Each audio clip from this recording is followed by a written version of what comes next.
我可能會吃你的醋，大臉貓。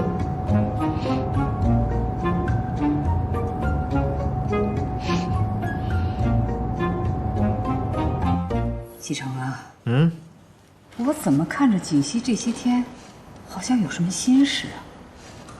你是不是关心她一下？奶奶，放心吧，没什么心事，过2天就好了。过2天就好了。你们俩是不是有什么事儿瞞着奶奶呀？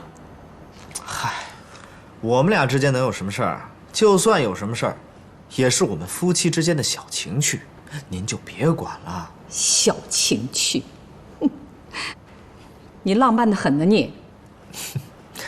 奶奶，您就放心吧，过2天之后就什么事儿都没了，说不定我们之间的感情呢，还会有一个质的飞跃。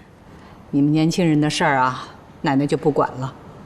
不过做什么啊，都得有个度啊，过了这个度啊，那就不好了，知道吗？知道了。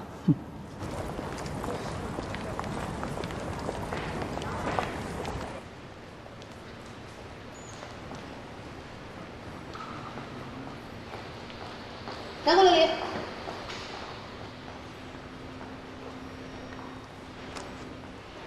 什么事儿啊？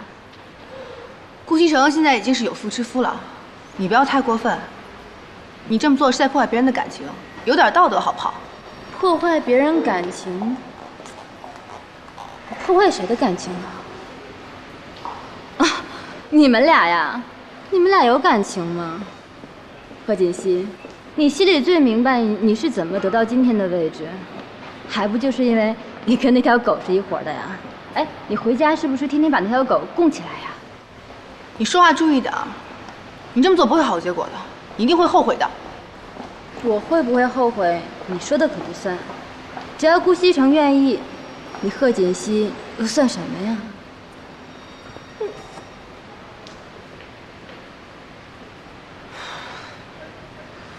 顧西城。